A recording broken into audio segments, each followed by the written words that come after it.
Hey guys, it's Madison. Somehow the first 3 months of this year are already over, and that means it's time for my Q1 progress report for 2024. This year I have once again been successful at tracking all of my language learning time and just general passive exposure that I've gotten in all 3 of my languages, and so that means I have lots of fun charts and graphs to look at. Let's go ahead and jump into January's numbers, and typically I do overall like passive and active time first, and then I do the active second, but I think I'm going to switch it up this time and do active first. And so here is a chart showing all of the time I spent actively studying during the month of January. As you can see, it's very sparse. I literally only spent 8 days out of the entire month touching languages in some sort of active studying sense, so not up to my typical standards, I will say. Honestly, I had a very slow start to the year overall, active and passive wise, as you'll see in a second, but yeah, didn't do anything until January 12th. That was actually the day I explored Yomi for the very first time. There's a video showing that. I also bought a yearly subscription to premium access to Satya Reader about halfway through the month, and that is the next little cluster of yellow bars. And then at the end, I was like, oh crap,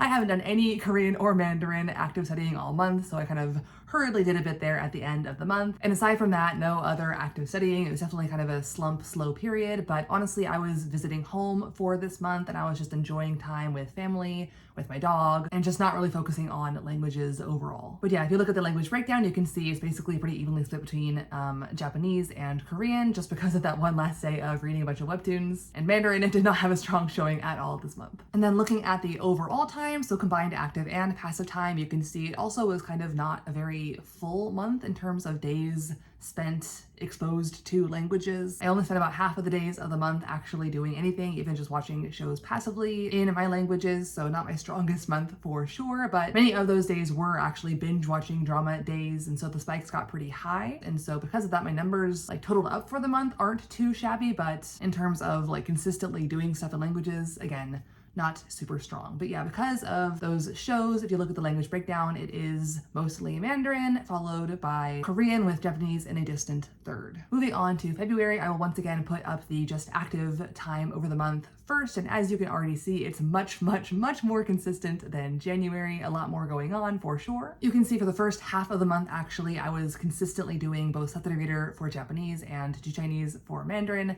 every single day, basically, and so I had a nice little streak going there. I think I was looking back at January and going, that was not a strong month. I want to do better this month. And so I was really trying hard to get back that consistency and kind of that routine of doing languages every single day. And I succeeded for the first half of this month. And also the blue there is when I did that kind of intensive reading challenge where I looked up every single vocab word in a novel over the course of just over a week. And so that is that kind of blue period there. The 16th and 17th was my travel day. It was actually only one day, but because of time zones, it looks like 2 days. And after I got back to Korea, I definitely was much more focused on trying to do more Japanese content and studying, because I was going to Japan at the end of March, and so I wanted to kind of be in the groove and kind of primed for Japanese after kind of ignoring Japanese for about 6 months. And so I was really trying to kind of do a lot more Japanese stuff during that period after coming back from the States. And then also was the period of having like orientation week and kind of getting back into the swing of things for teaching the spring semester. And if you look at the language breakdown for that month, you can see that because of that intensive reading challenge, looking up all that vocab, the Korean part is definitely by far the majority, with the other remaining 40-ish% being split pretty evenly between Japanese and Mandarin. And switching now from just the active time for the month to the overall active plus passive time for the month, you'll see it's not actually that drastically different. At the beginning of the month, there was some Mandarin show watching, which did kind of boost those numbers there. And after coming back to Korea, I was trying to focus more on watching more Japanese content as well, and so those numbers also go up a bit. But other than that, I don't think it looks that drastically different from the active studying kind of log, especially in terms of consistency. And after the kind of slow start to the year that I had in January, I was really happy with how consistent I was incorporating languages into my life during the month of February. And if you look at the language breakdown for the month, you'll see that Mandarin is still the biggest chunk just because of the watching shows at the beginning of the month, but overall it actually is a pretty even breakdown, which I was pretty happy with overall. And interestingly enough, actually, the total number of hours studied during February is actually less than the numbers for January, just because in January I had a few more like high hour binge days. But again, despite the lower overall numbers technically for February, I was much more happy with what I managed to do during February. So that is that. And finally, moving on to March, the final month of this quarter. If you look at the active study time throughout the month, it once again looks a lot less consistent and impressive than February, but honestly, there are several reasons for that. Number one, it was the beginning of the semester of teaching, and so that always involves a lot of extra work and kind of figuring out lesson plans and how they're going to work with this particular class and stuff. And so I was pretty busy at the beginning of the month. In the middle of the month there, you can see my kind of reading intensive weekend challenge, which I posted about last week actually, in which I was doing a decent chunk of reading in all 3 of my languages every single day for that weekend. But then after that weekend, my friend Krista came from the States to visit me, and we were going around Korea doing a bunch of sightseeing and hanging out with friends and just a bunch of busy stuff, which is why there's not any more like active studying stuff on the graph except for speaking time actually. So that huge blue bar there is actually a day where we spent speaking basically all day in Korean to one of our friends that we speak Korean to, and all the little smaller blue and yellow blips on the graph were also kind of just times where we were speaking and having to engage in Korean conversation or Japanese conversation during our travels. And all those speaking times are actually kind of guesstimates, honestly. I tend to kind of underestimate, but I do try to roughly guess at how much speaking I actually did, or at least how much like active conversation time, even if it's not like me speaking exactly for 3 hours for that one big day. But that day in particular, for example, we were hanging out with that friend from I think like 11 o'clock in the morning until 6 p.m. at night. But those 7 hours were not all entirely actively engaged in conversation. So I kind of roughly guesstimated 3 hours of conversation time during that 7-hour day. Is it exactly accurate? Probably not. But again, all these kind of speaking times are me kind of guesstimating at active conversation time throughout days of traveling and engaging in sightseeing or friend visiting activities that involve some sort of conversation. Looking at the language breakdown for the month of March, you can see that Korean is about half of the time, with the other 2 languages splitting pretty evenly the other 2/4. And it's probably that high amount of speaking there at the end of the month that did push Korean so far to the forefront. But yeah, given how busy this month was in terms of both the semester starting and all the travel I was doing, I was very happy with the results I got, even though it doesn't look maybe super consistent on the graph. And the same can be said for my overall time throughout the month. As you can see here, not much changes, just a few tall yellow spikes appear at the beginning of the month, and that is because once again, after coming back to Korea in February, I was trying to focus mostly on Japanese since I was so rusty in it. And I knew at the end of this month I would be going to Japan, so I was trying to find some Japanese content to watch, and so I did, as you can see, managed to find a few shows that I binge watched. And honestly, even though I kind of went into February and March hoping to do more in Japanese, I am still pretty happy with what I did manage to watch and do throughout the time, considering I was so busy. So again, even though the chart doesn't look super spectacular, I am pretty happy with what I ended up doing that month. Especially if you look at the overall breakdown for the overall time, you can see that Japanese is very strong, and I think it's never been this strong in an overall time language breakdown, just because typically my Mandarin and Korean shows win out the day, but I successfully focused on trying to find Japanese content enough that Japanese was the strong majority. So again, very happy with how much I was able to watch, even though it wasn't everything I dreamed for the month. And despite the fact that the overall time that I spent on languages this month was significantly lower than the other months, I'm honestly super happy and just content with how the month went, especially because at the end of the chart, it doesn't look very exciting on the graph, but it was just a very busy, very fulfilling, very fun time of just doing a ton of things that I don't usually get to do because I'm typically, just working and going home. I'm not usually traveling around Korea, meeting up with friends and going to Japan, for goodness sakes. It was just a very fun, thrilling month. And if you're curious about how Japan went, by the way, next week, hopefully, I'm going to be posting a video showing all the fun things I did during the trip with Krista while she was here. And also in that video, I'm going to mention kind of how it was being in Japan, interacting in Japanese, and the struggles that came along with all of that. And so stay tuned for that if you're curious about how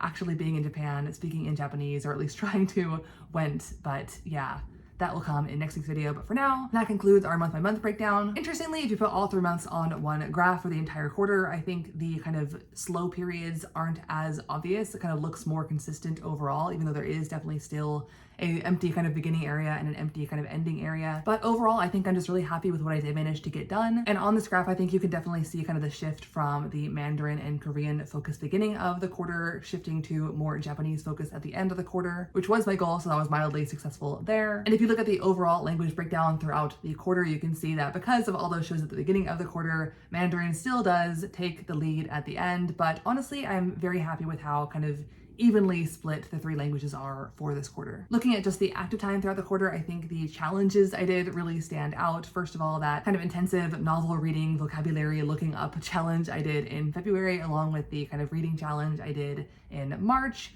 definitely kind of stand out the most, I think. And probably because of that first challenge, if you look at the language breakdown for just the active study time for the entire quarter, Korean is definitely strongly in the lead. But again, I am still happy that kind of all three languages made a decent showing in active studying hours for these 3 months. And starting in this quarter, I thought I'd try something new for these kind of progress reports, and that is looking at a kind of week by week look at my year. In my language checking planner, actually, it is a study planner, and kind of at the end of each month, it does like have a place where you can like put the total time that you spent on stuff each week. And I thought that's an interesting concept, so I thought I'd try it, you know, as part of my kind of quarterly recaps, and I actually think it's really interesting to look at. So here's my overall active and passive time for the year so far, broken down into weeks. As you can see, the very beginning and very end were very empty, but in the middle there, I think it actually shows kind of the overall trends of my language learning much more clearly than the typical day-by-day view that I typically have done in the past. For example, on this chart, week 7 is when I flew to Korea, and so prior to that week, it was very Mandarin and Korean focused, but after that, it was very Japanese focused. And so it's really kind of cool to see how that really is much more obvious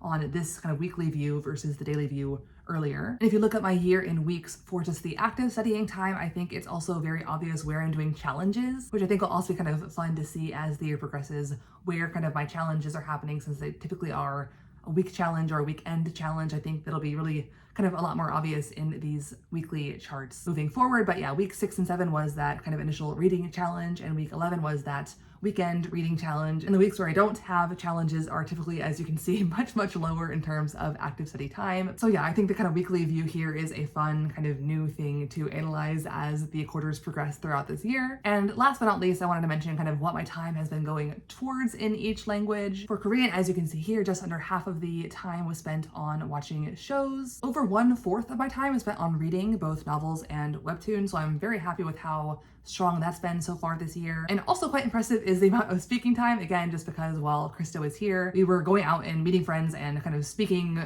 to people out in society as we sightsaw?